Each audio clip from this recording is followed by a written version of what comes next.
Delhi NCR में वायु प्रदूषण गंभीर श्रेणी में पहुंच गया है।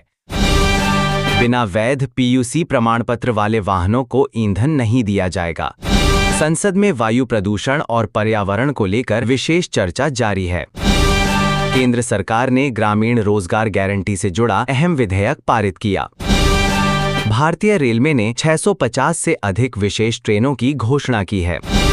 गोवा आज अपना ऐतिहासिक गोवा मुक्ति दिवस मना रहा है। उत्तर भारत में घने कोहरे के कारण ठंड बढ़ गई है। कई राज्यों में स्कूलों की शीतकालीन छुट्टियां बढ़ाई गई हैं। दिल्ली में ग्रैप 4 के कड़े प्रतिबंध लागू किए गए हैं। जम्मू कश्मीर में संतोष ट्रॉफी टीम चयन की जांच के आदेश। बीमा क्षेत्र में विदेशी निवेश सीमा बढ़ाने वाला विधेयक पास। प्रसार भारती ने नई कंटेंट नीति का मसौदा जारी किया। केंद्र सरकार ने डिजिटल सेवाओं को और सरल बनाने का संकेत दिया। कई राज्यों में कानून व्यवस्था को लेकर अलर्ट जारी। रेलवे यात्रियों के लिए टिकट नियमों में बदलाव किया गया। स्वास्थ्य विभाग ने बुजुर्गों को ठंड में सतर्क रहने की सलाह दी।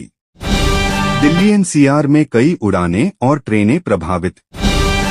सरकारी योजनाओं की राज्यों में समीक्षा शुरू। शिक्षा क्षेत्र में नई नीतियों पर चर्चा तेज। देश में स्टार्टअप सेक्टर को बढ़ावा देने पर जोर।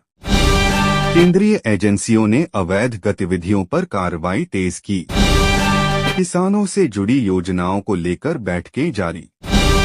स्मार्ट सिटी परियोजनाओं की प्रगति रिपोर्ट सामने आई। डिजिटल भुगतान को बढ़ावा देने के लिए नए कदम। सामाजिक सुरक्षा योजनाओं के विस्तार पर सरकार सक्रिय। भारत और ओमान के बीच आर्थिक साझेदारी समझौते पर हस्ताक्षर। अमेरिका ने 901 अरब डॉलर का रक्षा बजट पारित किया। यूरोपीय संघ यूक्रेन सहायता पर बड़ा फैसला कर सकता है। H-1B वीजा साक्षात्कार 2026 तक टाले गए।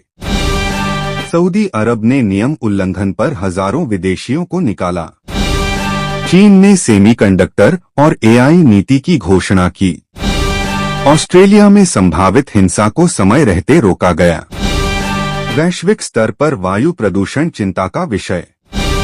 विश्व अर्थव्यवस्था को लेकर अंतर्राष्ट्रीय संस्थाओं की चेतावनी। अंतर्राष्ट्रीय व्यापार में अनिश्चितता बनी हुई है। भारत दक्षिण अफ्रीका 2-0 मैच कोहरे के कारण रद्द। BCCI मौसम को ध्यान में रखकर शेड्यूल बनाएगा। सचिन तेंदुलकर ने महिला ब्लाइंड क्रिकेट टीम को सम्मानित किया। टेनिस वर्ल्ड लीग का आयोजन भारत में जारी। फुटबॉल में कई अंतर्राष्ट्रीय मुकाबले खेले गए। कबड्डी में भारतीय खिलाड़ियों का शानदार प्रदर्शन। हॉकी में राष्ट्रीय टीम की तैयारी तेज। ओलंपिक क्वालिफिकेशन पर खिलाड़ियों की नजर। शेयर बाजार में हल्की तेजी दर्ज की गई। रुपए में उतार चढ़ाव जारी है। निर्यात बढ़ने की उम्मीद जताई गई। विमानन क्षेत्र परिचालन चुनौतियों से जूझ रहा है। मौसम विभाग ने घने कोहरे का अलर्ट जारी किया।